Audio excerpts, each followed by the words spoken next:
ಸಫಾಯಿ ಕರ್ಮಚಾರಿಯಾಗಿ ಚಿನ್ನಯ್ಯ ಕೆಲಸ ಮಾಡಿದ್ದ. ಬರೀ 1.5 ತಿಂಗಳು ಮಾತ್ರ ಚಿನ್ನಯ್ಯ ಕೆಲಸ ಇದ್ದ. ಚಿನ್ನಯ್ಯನ ಬಗ್ಗೆ ಬೆಳ್ತಂಗಡಿಯಲ್ಲಿ ರಾಮಚಂದ್ರ ಶೆಟ್ಟಿ ಹೇಳಿಕೆ ಕೊಟ್ಟಿದ್ದಾರೆ. ಸಫಾಯಿ ಕರ್ಮಚಾರಿಯಾಗಿ ಚಿನ್ನಯ್ಯ ಕೆಲಸ ಮಾಡಿದ್ದ, ಕೇವಲ 1.5 ತಿಂಗಳು ಮಾತ್ರ ಕೆಲಸಕ್ಕಿದ್ದ ಅಂತ. ಚಿನ್ನಯ್ಯನ ಬಗ್ಗೆ ಬೆಳ್ತಂಗಡಿಯಲ್ಲಿ ರಾಮಚಂದ್ರ ಶೆಟ್ಟಿ ಹೇಳಿಕೆ ಕೊಟ್ಟಿದ್ದಾರೆ. ಸಫಾಯಿ ಕರ್ಮಚಾರಿಗಳನ್ನ ಕರ್ಕೊಂಡು ಬರ್ತಾ ಇದ್ರು ಈ ರಾಮಚಂದ್ರ ಶೆಟ್ರು. ತನ್ನ ಹೆಂಡತಿ ಜೊತೆ ಬಂದಿದ್ದ. ತಿಂಗಳಿಗೆ 18,000 ಸಂಬಳ ಇತ್ತು. 1.5 ತಿಂಗಳ ಬಳಿಕ ಆತ ಕೆಲಸ ಬಿಟ್ಟು ಹೋಗ್ಬಿಟ್ಟ. ಅತ್ತೆ ಸತ್ತೋಗಿದ್ದಾರೆ, ಊರಿಗೆ ಹೋಗ್ಬೇಕು ಅಂತ ಹೇಳ್ದ. 4,00,000 ರೂಪಾಯಿ ಹಣ ಕೊಟ್ಟಿದ್ದೆ.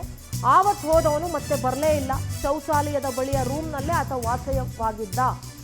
ಈಗ ಆತ ಹೇಳ್ತಾ ಇರೋದೆಲ್ಲ 100ಕ್ಕೆ 100ರಷ್ಟು ಸುಳ್ಳು. ಮೊದಲು ಶೌಚಾಲಯ ಸ್ವಚ್ಛತಾ ಕೆಲಸ ಮಾಡ್ತಾ ಇದ್ದ. ಚಿನ್ನಯ್ಯನ ಬಗ್ಗೆ ಬೆಳ್ತಂಗಡಿಯಲ್ಲಿ ರಾಮಚಂದ್ರ ಶೆಟ್ರು ಹೇಳಿಕೆ ಕೊಟ್ಟಿದ್ದಾರೆ.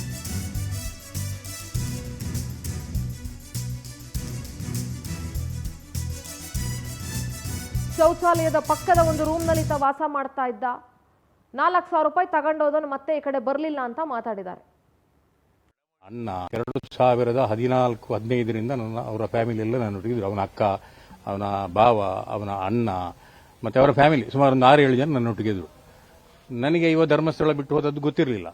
ಕಡೆಗೆ ಆ ಕೆಲಸದವ್ರು ಹೇಳಿದ್ರು, ಅಣ್ಣ ನನ್ನ ತಮ್ಮ ಇದ್ದಾನೆ, ನಾನು ಅವನನ್ನು ಕರೆಯುವ, ನಮಗೊಂದು ಕೆಲಸದ ಜನ ಅವಶ್ಯಕತೆ ಇತ್ತು, ಕರೆಯುವ, ಅವನು ಬರ್ತಾನೆ ಅಂತ ಹೇಳಿದ್ರು.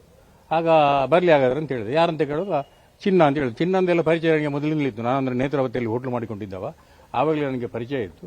ಹಾಗೆ ಬರಲಿ ಅಂತ ಹೇಳಿದೆ. ನನಗೆ ವಾಶ್ರೂಮ್ ಬಸ್ ಸ್ಟ್ಯಾಂಡ್ನ ಉಜಿರೆ ಬಸ್ ಸ್ಟ್ಯಾಂಡಿನ ವಾಶ್ರೂಮನ್ನು ನಾನು ನಿರ್ವಹಣೆ ಮಾಡ್ತಿರೋದು. ಹಾಗೆ ಬಸ್ ಸ್ಟ್ಯಾಂಡ್ ವಾಶ್ರೂಮ್ಗೆ ಬಂದಿದ್ದ.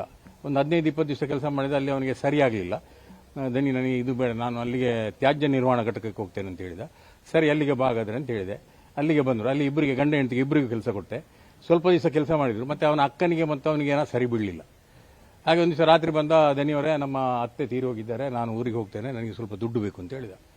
ನಾನು ದುಡ್ಡು ಯಾವಾಗ ಕೊಡ್ತಿದ್ದೆ ಅವನಿಗೆ, ಎಷ್ಟು 1,000 ಏನೋ ಕೊಡ್ಲಿಕ್ಕಿತ್ತು ಅವನಿಗೆ. ಮತ್ತೆ ಒಂದು 4,000 ರೂಪಾಯಿ ದುಡ್ಡು ಕೊಟ್ಟೆ ಅವನಿಗೆ. ಅದು 4,000 ರೂಪಾಯಿ ಇಟ್ಕೊಂಡು ಹೋದ.